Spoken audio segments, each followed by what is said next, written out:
ابتدا ہے میری رب جلیل کے ببرکت نام سے، جو دلوں کے بید خوب جانتا ہے۔ دیکھتی آنکھوں سنتے کانوں، آپ کو شرارتی فیملی کا سلام پہنچے۔ جی تو کیا حال ہے میری یوٹیوب فیملی کا؟ الحمدللہ ہم بھی بالکل خیریت سے ہیں، اور امید کرتی ہوں کہ آپ بھی بالکل خیریت سے ہوں گے۔ ایک بہت ہی اچھا اور دلچسپ واقعہ پڑھا ہے، اور سوچا کیوں نہ آپ کے ساتھ شیئر کیا جائے، تو سنیے۔ کہتے ہیں کسی علاقے کا بادشاہ بڑا شفیق، نہایت رحم دل اور خدا ترس انسان تھا۔ رعایا کو اس سے بڑی محبت تھی کہ وہ ہمارے بارے میں بڑا سوچتا ہے۔ دور دراز ایک گاؤں میں ایک کسان رہتا تھا۔ اس کے دل میں خیال آیا کیوں نہ میں اپنے بادشاہ کی زیارت کروں، اور اس نے اپنی بیوی سے مشورہ کیا کہ میں بادشاہ سے ملنا چاہتا ہوں۔ اس نے کہا ضرور جاؤ۔ پھر خیال آیا کہ بادشاہ کو تحفے میں کیا پیش کروں۔ بیوی سے مشورہ کرتا ہے تمہارے خیال میں مجھے کیا لے کر جانا چاہیے، کیونکہ بادشاہ کے شایان شان تو ہمارے پاس کچھ نہیں، لیکن کوئی منفرد چیز تو ہو۔ تو بیوی کہنے لگی ایسا کرو، ہمارے گاؤں کے قریب جو چشمہ گزرتا ہے اس کا پانی انتہائی میٹھا اور ٹھنڈا ہے، تم بادشاہ کے لیے وہ لے جاؤ۔ مجھے نہیں لگتا کہ اور کسی علاقے میں اتنا میٹھا اور ٹھنڈے پانی کا چشمہ موجود ہو۔ چونکہ یہی فیصلہ ہوا، اس شخص نے پانی کے 2 گھڑے بھرے چشمے سے اور گدھے پر سامان لادا اور رخت سفر باندھ لیا۔ کچھ دنوں کی مسافت کے بعد جب وہ بادشاہ کے حضور پیش ہوا، اجازت طلب کی، اسے اجازت ملی تو بادشاہ کے حضور اپنے تحفے پیش کیے اور کہتا ہے بادشاہ سلامت، یہ میرے علاقے کے چشمے کا پانی ہے جو انتہائی فرحت بخش، ٹھنڈا اور میٹھا ہے۔ بادشاہ نے تحفہ قبول کیا، اپنے وزیر کی جانب اشارہ کیا۔ وزیر نے حکم کے مطابق جب گھڑوں پر سے ڈھکن اٹھایا تو چونکہ پانی گھڑوں میں کچھ دن بند رہا تو اس میں ہلکی سی بدبو آنے لگ گئی۔ وزیر نے جب بادشاہ کی جانب دیکھا، اور بادشاہ اہل علم اور فراست کا مالک تھا، نظروں سے بھانپ گیا۔ اس وزیر کو اشارے سے چپ رہنے کا کہا اور خود بآواز بلند کہنے لگا مجھے اس کسان کا تحفہ پسند آیا۔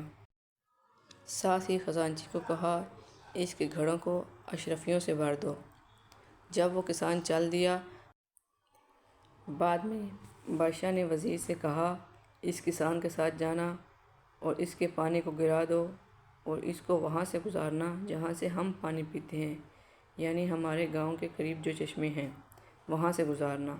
جب وہ کسان وہاں سے گزرا، پانی پیا تو اسے اندازہ ہوا کہ وہاں کے چشمے کا پانی بھی زیادہ ٹھنڈا، زیادہ میٹھا اور زیادہ فرحت بخش تھا۔ پھر اسے احساس ہوا کہ اس کا تحفہ کتنا حقیر تھا، اور اس کے دل میں بادشاہ کے لیے محبت اور عقیدت اور بھی بڑھ گئی۔ بادشاہ کتنا رحم دل انسان ہے۔ یہی عالم ہماری عبادات کا ہے۔ جو ہم عبادات کرتے ہیں، ٹوٹے پھوٹے سجدے کرتے ہیں، نمازیں پڑھتے ہیں، ہمیں لگتا ہے کہ وہ بہت اچھے ہیں، لیکن وہ مالک کائنات جو تمام بادشاہوں کا بادشاہ ہے، اسے علم ہوتا ہے کہ ہماری عبادات کیسی ہیں، لیکن وہ ہماری عبادات کے مطابق عطا نہیں کرتا، وہ کرم اپنے شایان شان کرتا ہے۔ اور ہم اپنی عبادات پر جو تکبر کر رہے ہوتے ہیں، ہمیں علم ہی نہیں کہ اس کے گھر میں اتنے فرشتے ہیں، ہماری عبادات کی اس کو ضرورت ہی نہیں۔ وہ تو ہمارے دل میں جو خلوص ہے اس کو دیکھتا ہے کہ نیکی خالص کتنی ہے۔ اس لیے عبادات میں خلوص پیدا کیجیے اور اپنے رب کی طرف رجوع کیجیے، وہ بڑا کریم ہے، بڑا بے نیاز ہے۔ میرے چینل کو لائک کریں، شیئر کریں اور سبسکرائب کر کے پلیز مجھے سپورٹ کریں، اور اچھے کمنٹ کر کے مجھے فیڈ بیک دیجیے کہ میں اپنے چینل کو مزید کیسے بہتر بنا سکتی ہوں۔ بہت سے لوگ ہم مسلمانوں میں ہی مل جائیں گے یہ کہتے ہیں کہ جب اللہ تعالیٰ غنی ہے، یعنی سب سے بے پرواہ ہے، تو اسے بندوں کی عبادت کی ضرورت ہی کیا ہے، جبکہ وہ خود فرماتا ہے کہ مجھے تمہاری عبادت کی ضرورت نہیں، تو بندوں کو عبادت کا حکم کیوں دیا اور عبادت کرنا فرض کیوں قرار دیا ہے، اور بندے بلا وجہ عبادت کی مشقت میں کیوں پڑے ہوئے ہیں؟ تو یاد رکھیے گا، اللہ تعالیٰ کو ہماری عبادت کی ہرگز ضرورت نہیں ہے، بلکہ ہم کو خود ضرورت ہے۔ ایک چھوٹی سی مثال ہے کہ جب آپ بہت ہی قیمتی قالین لاتے ہیں تو اس کو بچھاتے ہیں اور اس پر بیٹھنے اور پاؤں رکھنے کی اجازت کسے دیتے ہیں؟ یقیناً اس کو جو بہت پاک صاف ہوتا ہے۔ گندے پاؤں کے ساتھ آپ اس کو نہیں بیٹھنے دو گے۔ یہ آپ کے عام سے قالین کی حیثیت ہے۔ اگر اس پر گندا آدمی بیٹھنے کے قابل نہیں تو اللہ تعالیٰ کی جنت تو نہایت ہی پاک صاف جگہ ہے۔ اس کے قابل بھی وہی ہے جو خود پاک صاف ہو، کیونکہ دنیا کی مشغولیت ہمارے قلب کو یعنی دل کو گندا بنا دیتی ہے۔ عبادت رحمت کا پانی ہے جس سے ہمارے دل کو صاف کیا جاتا ہے۔ اگر عبادت سے صفائی نہ ہوتی رہے تو آخرکار یہ آئینہ بالکل سیاہ ہو کر کسی کے بھی قابل نہ رہے۔ بالکل اسی طرح جیسے دشمنوں میں گھرا ہوا انسان تب ہی محفوظ رہ سکتا ہے جب وہ خود ہی قدرت والا ہو یا کسی قدرت والے کو پکڑ لے۔